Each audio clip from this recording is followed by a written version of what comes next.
Welcome to the Salmon Runs YouTube. Enjoy the video. You start by turning on the Xbox game bar so the overlay can run. Open Windows Settings, go to Gaming, and enable Xbox game bar.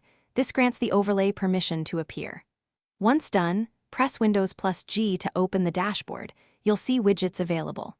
Make sure background recording or app permissions are allowed so performance tools can access frame data. This step is necessary because without the game bar active, the FPS widget cannot collect or display live frame rate information while you play. Once the dashboard is open the performance widget to access FPS specifically. You'll see CPU, GPU, RAM, and FPS panels. Click the FPS panel to enable display and pin it so it stays visible.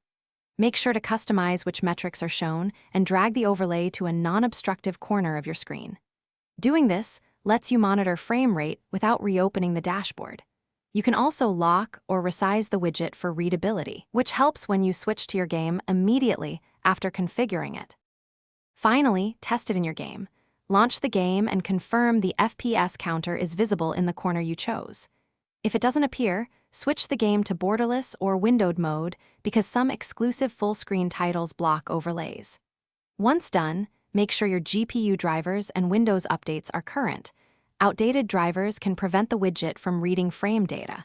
As a quick troubleshooting tip, disable other overlay software, like Discord or third-party tools, since conflicting overlays often stop Xbox game bar from showing FPS. Thanks for watching. Consider subscribing if we helped you.